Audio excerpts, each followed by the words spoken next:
Un siècle après sa première description, la maladie d'Alzheimer est toujours incurable. Elle présente la particularité de s'attaquer exclusivement au cerveau, ce qui la rend très difficile à observer.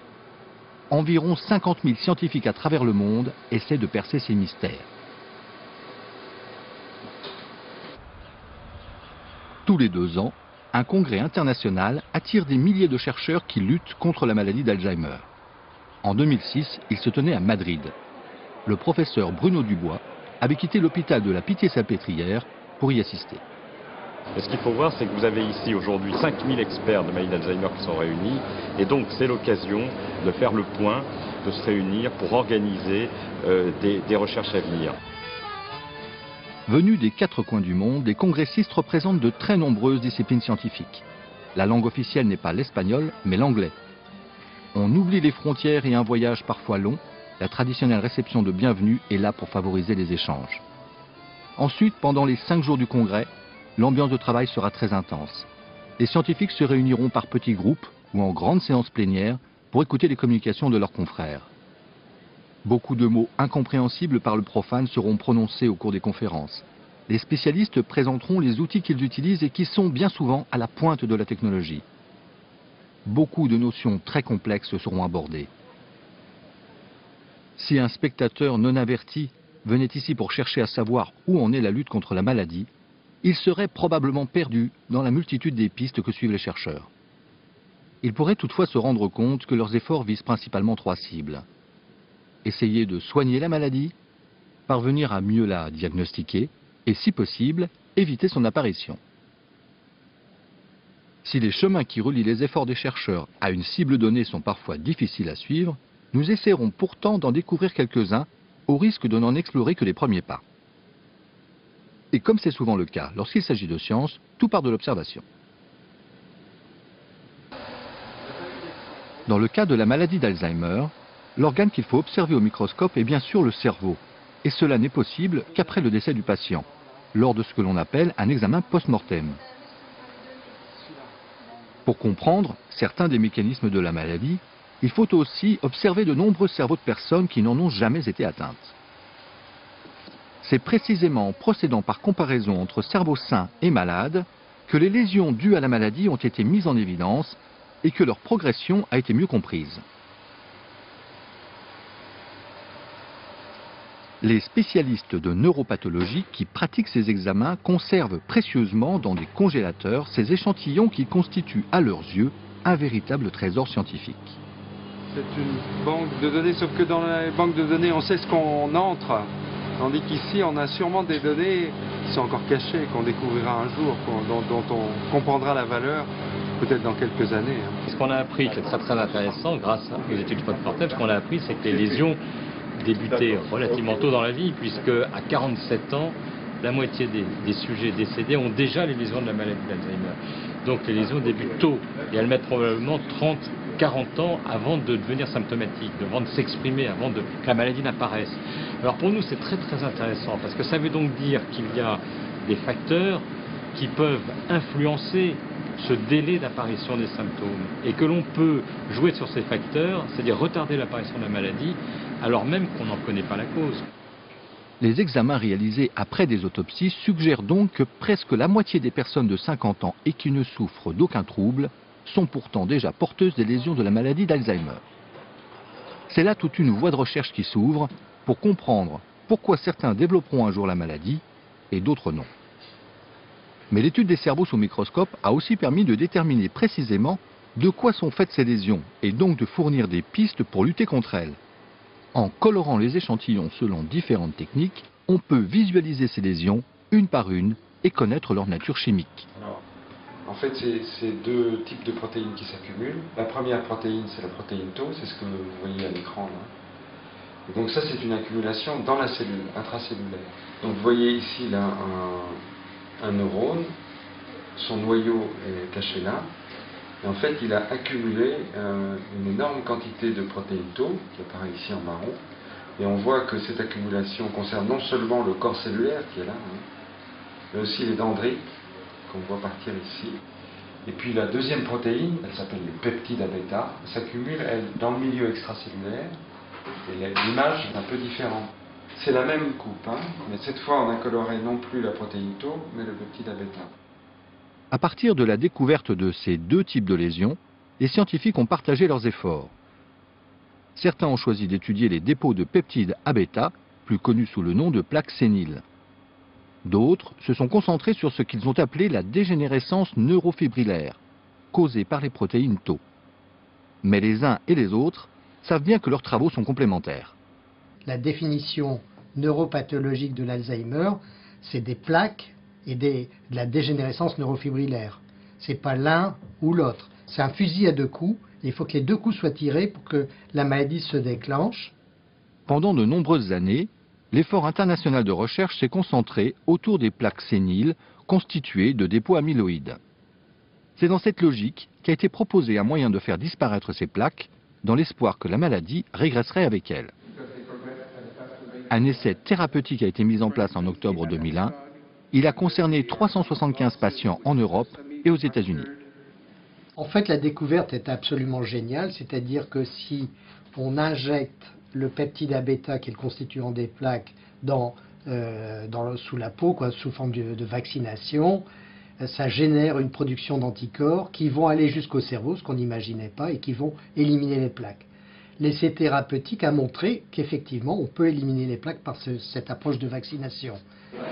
Mais cet essai a dû être interrompu en janvier 2002, car 6% des patients en cours de traitement ont été victimes d'effets secondaires très graves. Christophe Hock a publié en 2003 une étude portant sur une trentaine de patients inclus dans cet essai. From the first trial, the researchers have learned that, Le premier essai a appris aux chercheurs qu'en principe, le corps est capable d'éliminer les protéines amyloïdes dangereuses grâce à l'immunostimulation.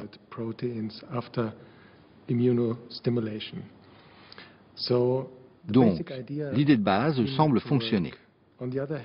D'un autre côté, il existe un risque de réaction immunitaire trop forte qui peut éventuellement être modifié en fonction du type de vaccin utilisé. On ignore actuellement si de nouveaux développements pourront résoudre ces problèmes. De nombreux chercheurs pensent que cette piste est la bonne, que ce vaccin pourra être amélioré et qu'il permettra de freiner le développement de la maladie. Il faudra probablement attendre plusieurs années avant de savoir s'ils ont raison. Mais la lutte contre le peptide amyloïde s'exerce aussi dans d'autres directions.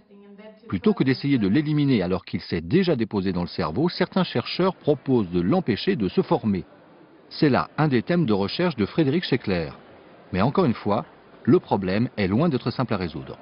Il ne faut pas oublier quand même que tout le monde produit du peptide amyloïde. C'est-à-dire que tout le monde a potentiellement du peptide amyloïde dont on pense qu'il pourrait avoir une fonction physiologique. Simplement, c'est la dérégulation de ces activités qui augmente le peptide, la concentration. Et comme ses capacités d'agrégation sont concentration dépendantes, donc quand on augmente la concentration, on passe au-dessus du seuil de solubilité et s'agrège. Et on a les plaques. Reste donc à repérer le bon équilibre et à trouver comment le rendre stable. Au Congrès de Madrid, plusieurs conférences étaient organisées autour de ce thème. Mais on pouvait aussi rencontrer d'autres experts réunis en séminaire pour confronter leurs travaux sur les dégâts causés aux neurones par la protéine tau. L'une de ces réunions était co-organisée par Luc Buet. Donc on essaie de comprendre maintenant comment cette pathologie tau avance, et pas seulement dans la maladie d'Alzheimer, mais dans un ensemble de démences où on retrouve aussi de la pathologie tau, essayer de comprendre comment ça tue le neurone, comment ça l'empêche de fonctionner, et tous les symptômes cliniques qui en résultent.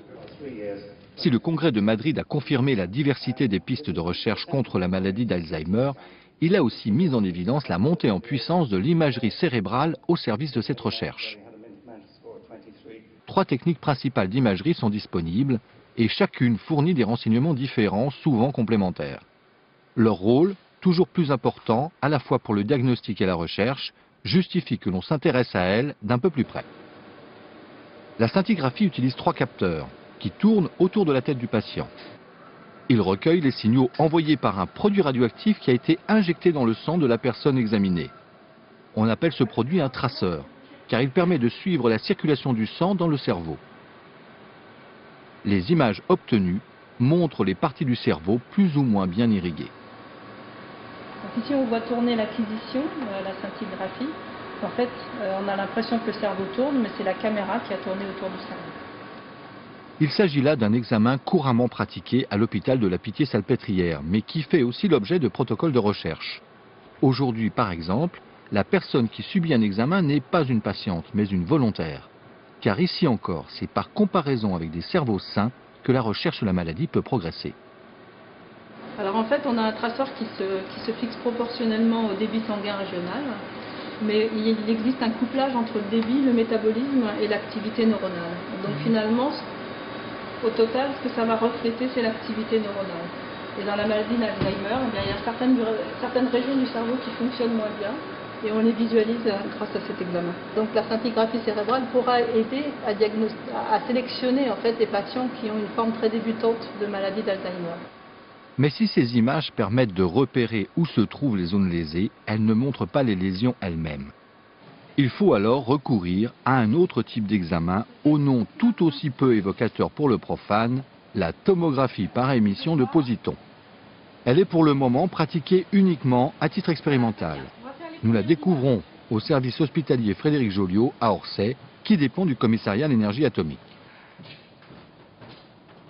Dans cette technique aussi, il faut injecter au patient un traceur radioactif. Mais ici, le produit injecté contient un autre composant chimique très important. On l'appelle un ligand, car il est capable de se lier au peptide A-bêta qui constitue les plaques amyloïdes. En émettant un signal radioactif après s'être fixé sur ces lésions, il permet de les repérer avec précision dans le cerveau d'un patient vivant. Donc cet examen permet d'une part de différencier des patients qui ont une maladie d'Alzheimer, comme celui du patient-ci, de patients qui n'ont pas de maladie d'Alzheimer. D'autre part, des recherches sont en cours à l'heure actuelle pour voir si ce ligand permet de différencier des patients qui ont d'autres types de démence. Ici, chez un patient âgé non dément, ici chez un patient complètement à droite qui a une maladie d'Alzheimer, et au milieu, l'image est intermédiaire chez un patient qui a un autre type de démence, qu'on appelle la démence à corps de Lévy. Donc c'est une voie de recherche très active à l'heure actuelle en imagerie pour essayer de trouver des traceurs bien spécifiques d'une maladie, d'une démence, en comparaison avec d'autres types de démence. Cette nouvelle technique d'imagerie ouvre de précieuses possibilités d'observation in vivo.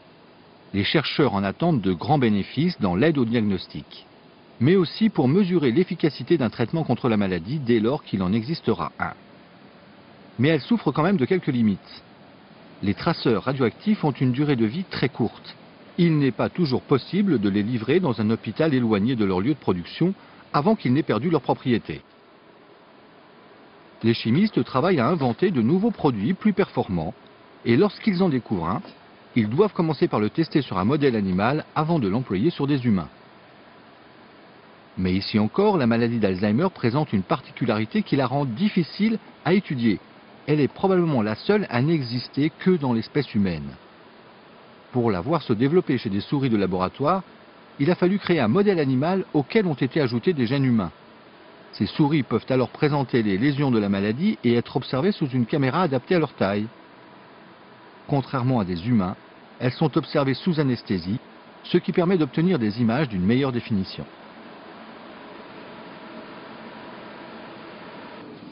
La troisième grande technique utilisée pour recueillir des renseignements sur le cerveau est l'imagerie par résonance magnétique, ou IRM.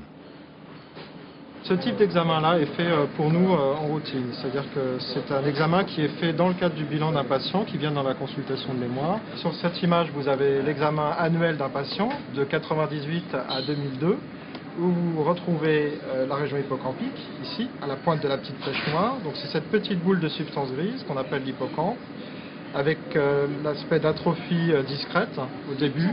Et vous voyez que progressivement, au fil des années, cette petite boule de substance grise qui se trouve là va devenir de plus en plus petite et le ventricule, la cavité noire autour, donc qui contient du liquide céphalorachidien, va s'étendre et prendre la place de l'hippocampe qui lui devient presque invisible après 4 années d'évolution. Ces données sont extrêmement intéressantes parce que c'est à partir de là que l'on est en train et que l'on a imaginé que cette atrophie précoce et continue de l'hippocampe pouvait être utilisée comme un marqueur diagnostique. Et la question qui se pose aujourd'hui, c'était d'inclure éventuellement l'atrophie des régions temporales internes, c'est-à-dire cette atrophie-là, dans les critères diagnostiques de la maladie d'Alzheimer.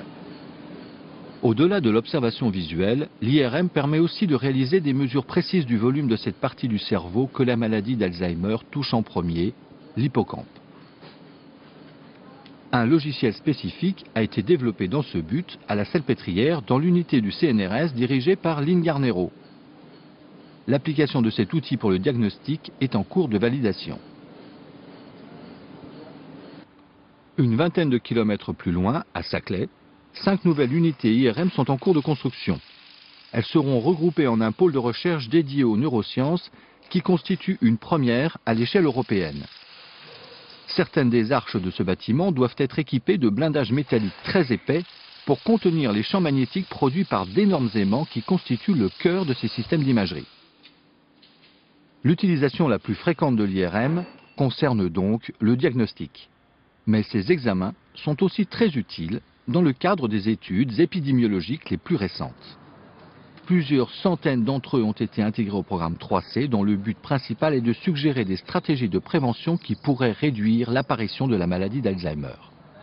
L'étude 3C qu'on a donc mise en place, et plusieurs unités INSERM ont participé à sa création, elle a un but scientifique extrêmement précis qui est de déterminer si ce qu'on appelle les facteurs vasculaires, l'hypertension artérielle, le diabète, participent à la survenue d'une maladie d'Alzheimer, d'une démence. Parce que si c'était le cas, et cette étude vraiment vise non seulement à le déterminer, mais à estimer l'ampleur de ce phénomène, eh bien si c'était le cas, on pourrait alors envisager des stratégies de prévention des démences. Au congrès de Madrid, plusieurs communications étaient consacrées à des résultats d'études épidémiologiques. L'équipe de Christophe Tsourio y était représentée par Carole Dufouil. Il y a un courant de toute façon actuellement dans la recherche sur l'Alzheimer qui va dans le sens de la prévention par les facteurs de risque vasculaire. Et je pense que nos résultats vont aller dans ce sens-là. Donc vraiment il y a une réelle prise de conscience sur l'intérêt d'une prévention primaire, donc bien en amont de la démence. Dans la lutte contre la maladie d'Alzheimer, il y a donc aujourd'hui des raisons d'espérer, aussi nombreuses peut-être que les multiples pistes de recherche développées à travers le monde.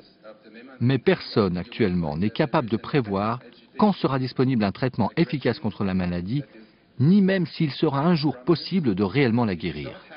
Bien sûr, moi je vais finir par m'arrêter parce que je serai victime du vieillissement, inéluctablement, mais le combat continuera avec mon élève Luc Buet qui prend la suite de mon travail et qui maintenant dirige l'unité INSERM. Et donc peut-être que le combat sur la maladie d'Alzheimer, c'est un combat qui va se faire sur plusieurs générations pour arriver au bout d'une pathologie, pour vaincre une pathologie qui est en fait beaucoup plus complexe qu'on ne l'imaginait au début. La question est de savoir si nous voulons vraiment vaincre la maladie. Serons-nous capables d'atteindre le cerveau au point de pouvoir interférer avec le processus sans interférer avec aucun des processus cognitifs normaux du cerveau? Si nous pouvons la retarder de 10 ans, 20 ans, 30 ans, je pense que nous aurons déjà fait un travail remarquable. La retarder, à mon avis, c'est possible. Mais la complexité de la maladie, des mécanismes du vieillissement, du fonctionnement du cerveau, sa difficulté d'accès, tous ces éléments ensemble, je ne pense pas que nous arriverons à la soigner. Mais nous n'en avons pas vraiment besoin non plus, à moins que nous ne vivions éternellement. Si nous voulons vivre éternellement, alors nous devrons la soigner.